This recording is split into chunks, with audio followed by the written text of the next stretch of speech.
오늘 이 아침 우리가 함께 묵상할 말씀은 호세아 6장 4절에서 11절까지의 말씀입니다.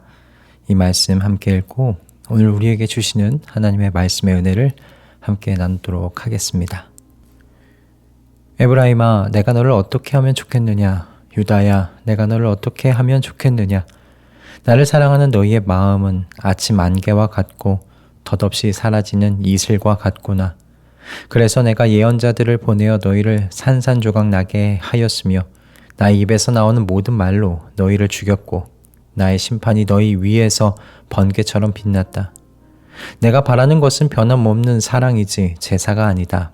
불살라 바치는 제사보다는 너희가 나 하나님을 알기를 더 바란다. 그런데 이 백성은 아담처럼 언약을 어기고 나를 배반하였다. 길르앗은 폭력배들의 성읍이다. 발자국마다 핏자국이 뚜렷하다. 강도떼가 숨어서 사람을 기다리듯 제사장 무리가 세겜으로 가는 길목에 숨었다가 사람들을 살해하니 차마 못할 죄를 지었다. 내가 이스라엘 집에서 소름 끼치는 일들을 보았다. 거기에서 에브라임이 몸을 팔고 이스라엘이 몸을 더럽힌다. 유다야, 너를 심판할 시기도 정하여 놓았다. 내가 내 백성의 운명을 바꾸어 주고자 할 때마다. 아멘. 역사학자 윌 듀란트가 쓴 역사의 교훈이라는 책이 있습니다. 이 책에서 윌 듀란트는 인류의 기록된 역사를 조사했는데요. 약 3421년에 기록된 역사 가운데 전쟁이 없었던 해가 고작 268년에 불과했다라고 합니다. 인류 역사의 90% 이상이 크고 작은 전쟁으로 점철되어 왔다는 기록인 겁니다. 그러니까 평화롭게 살았던 시간보다 서로 죽이고 죽었던 시간이 압도적으로 많은 것이 우리 사람의 역사라는 것이죠. 그럼 왜 사람의 역사는 이런 걸까요? 왜 인간은, 왜 사람은 이렇게 끝없이 서로의 피를 흘리며 살아오는 걸까요? 오늘 본문이 바로 이 질문에 대한 하나님의 답을 담고 있다고 저는 생각합니다. 어제 우리는 호세아 6장 1절에서 3절 말씀으로 힘써 여호와를 알자라는 선지자의 호소를 들었습니다. 하나님께로 돌아가서 하나님을 알려고 애쓰자고 선지자가 그렇게 외쳤는데요. 그런데 오늘 4절부터 갑자기 분위기가 달라집니다. 선지자의 호소를 들으신 하나님께서 입을 떼십니다. 그런데 그 첫 마디가 한숨이신 거예요. 에브라임아, 내가 널 어떻게 하면 좋겠느냐? 유다야, 내가 널 어떻게 하면 좋겠느냐? 하나님께서 이렇게 한숨을 쉬고 계시는 겁니다. 하나님께서 왜 이렇게 한숨을 쉬시는 건가? 한숨의 이유가 그 뒤에 잘 나와 있습니다. 나를 사랑하는 너희의 마음은 아침 안개와 같고 덧없이 사라지는 이슬과 같구나. 아침에 일어나서 밖을 보면 안개가 자욱하게 깔려 있을 때가 있습니다. 그러나 그런 안개도요, 해가 뜨면 흔적도 없이 사라지죠. 풀잎 위의 이슬도 마찬가지입니다. 하나님 보시기에 하나님을 향한 이스라엘의 사랑이 딱 이랬던 거예요. 입으로는 하나님을 사랑한다고 돌아가겠다고 고백하지만 바로 뒤돌아서면 순식간에 그 마음이 사라져버리는 얄팍한 사랑이었다라는 고발인 겁니다.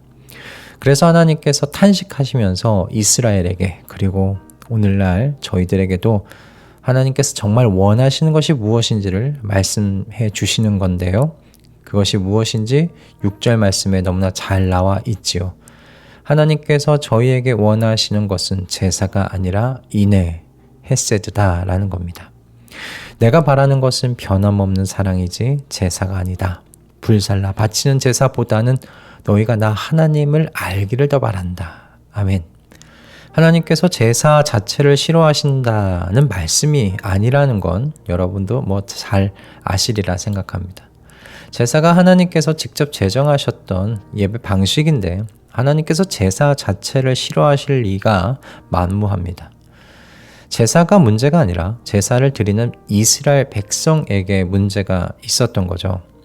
성전에서 풍성하고 화려하게 제사를 드리고 그것으로 하나님을 향한 자신들의 의무를 다했다고 이들은 착각했습니다. 제단 위에 양을 바치는 것은 열심히 그렇게 하면서 그들은 성전 문 밖으로 나가기만 하면 이웃을 속이고 약한 자를 짓밟고 자기 배만 채우면서 그렇게 살아왔습니다. 그래서 하나님께서 말씀하시는 겁니다. 내가 원하는 건 그런 게 아니었다 라고요. 내가 원하는 것은 인애다, 헤세드다, 그렇게 말씀하시는 겁니다. 헤세드라는 단어는 깊은 의미를 가지고 있는 단어입니다. 단순히 착하게 살자라는 의미가 아니에요. 헤세드는 약속에 기반한 사랑을 뜻합니다. 하나님과 맺은 언약에 충실한 이 수직적 차원의 사랑이 헤세드 안에 들어 있습니다. 그런데 이 헤세드가 하나님과 개인의 어떤 수직적 차원의 사랑, 언약적 사랑만 의미하지 않아요. 이 언약적 사랑, 수직적 차원의 사랑에는 무엇이 따라 붙느냐? 수평적 차원의 사랑이 따라 붙는다는 겁니다. 바로 이웃을 향한 실천적인 자비와 긍휼의 삶입니다. 이 두 가지가 절대 분리될 수가 없습니다. 하나님을 사랑한다고 말하면서 이웃에게 잔인한 것은 불가능하다라고 성경은 가르칩니다. 예수님께서 이 말씀을 인용하신 장면이 마태복음 9장에 나와 있거든요. 예수님이 세리와 죄인들과 함께 식사를 하실 때 바리새인들이 비난을 했지요. 어떻게 저런 사람들과 어울리는 겁니까? 그러자 예수님께서 나는 자비를 원하고 제사를 원하지 않는다라고 말씀하세요. 바리새인들이 성전 제사는 빠지지 않으면서 옆에 있는 사람인 이 죄인과 세리들은 더럽다고 멸시하고 밀어내니까 하나님께서 그 모습 기뻐하지 않으신다고 예수님께서 이렇게 말씀하신 겁니다. 여러분, 이 시간 우리 자신을 좀 돌아봐야 할 것 같습니다. 하나님 앞에서 뜨거운 예배를 드리고 새벽마다 말씀과 기도로 시작하는 그 뜨거운 열심들이 이제 가정과 직장과 이웃의 모든 관계 속에서 우리들의 따뜻한 손길로 이어지고 있는가 하는 것 말입니다. 그런 우리의 삶이 뒤따르고 있는지 뒤돌아봐야 할 줄로 믿습니다. 만약 혹 이어지지 않고 있다면, 예배의 자리와 이웃의 관계가 서로 연결되지 않고 끊어져 있다면 오늘 말씀을 생각하시면서 그 삶의 자리를 뒤돌아보시는 복된 아침 되시기를 주님의 이름으로 축복합니다. 여러분, 이렇게 하나님에 대한 지식과 사랑이 이웃에 대한 사랑으로 이어지는 것을 잘 살펴봐야 하는 이유가 7절 이후의 말씀으로 저희들에게 강력하게 가르쳐지고 있습니다. 7절부터 보게 되는 장면은요, 참 참혹한 장면입니다. 그런데 이 백성은 아담처럼 언약을 어기고 나를 배반하였다. 길르앗은 폭력배들의 성읍이다. 발자국마다 핏자국이 뚜렷하다. 강도떼가 숨어서 사람을 기다리듯 제사장 무리가 세겜으로 가는 길목에 숨었다가 사람들을 살해하니 차마 못할 죄를 지었다. 여기서 길르앗과 세겜이란 두 도시는 특별한 의미를 가지고 있는 도시들이에요. 길르앗은 야곱과 라반이 언약을 세운 거룩한 장소였어요. 그런데 이 장소가 발자국마다 핏자국을 뚜렷하게 남기는 폭력배들의 성읍이 되었다고 이야기합니다. 그런데 더 충격적인 도시가 바로 세겜입니다. 세겜은요, 하나님께서 직접 지정하신 도피성이었어요. 억울하게 쫓기는 사람이 달려가면 생명을 보호받을 수 있는 곳이 도피성이잖아요. 그런데 생명을 보호해야 할 이 도피성의 제사장들이요, 오히려 도피성으로 가는 길목에 매복해서 사람들을 죽이고 재물을 빼앗고 있다는 겁니다. 생명을 살려야 하는 사람들이 생명을 빼앗는 강도가 되어버렸다고 지금 고발하고 계신 거예요. 그럼 왜 이런 지경에까지 이르렀을까? 선지자가 말하는 건요, 하나님을 아는 지식과 인애가 사라졌기 때문이다 라는 겁니다. 칼빈이란 신학자는 이 본문을 이렇게 해석했어요. 이웃에 대한 사랑이 없이는 신앙이 존재할 수도 없다. 형제에게 상처를 입히면서 종교적 의식을 행하는 사람은 하나님을 멸시하는 세속적 폭력배에 불과하다. 하나님을 아는 지식이 빠지면요, 그 자리에 자기 이익을 위해서 이웃을 짓밟는 폭력이 채워진다는 말씀입니다. 전 이것이 먼 옛날 이스라엘의 이야기만이 아니라고 생각합니다. 오늘날 저희 가정 안에서, 직장 안에서, 관계 안에서 똑같이 벌어질 수 있는 일이라고 생각해요. 하나님을 향한 인애가 식을 때요, 가정은요, 서로를 품어주는 안식처가 아니라 서로에게 상처를 주는 전쟁터가 될 겁니다. 직장은 누군가를 밟고 내가 올라서야 하는 곳이 되어버릴 거고요. 교회 안에서는 형제와 자매를 향한 뒷말과 판단들이 넘쳐나는 곳이 되어버릴 겁니다. 정말 도피성이 살인의 현장, 폭력의 무대가 되어버리고 말 거예요. 여러분, 오늘 이 시간에도 중동에서는 피가 흐르고 있습니다. 벌써 수많은 사람들이 목숨을 잃었고 셀 수 없는 민간인들이 공포 속에 살아가고 있습니다. 호세아가 밟았던 그 땅에서 3000년이 훌쩍 지난 지금도요, 여전히 피가 흐르고 있습니다.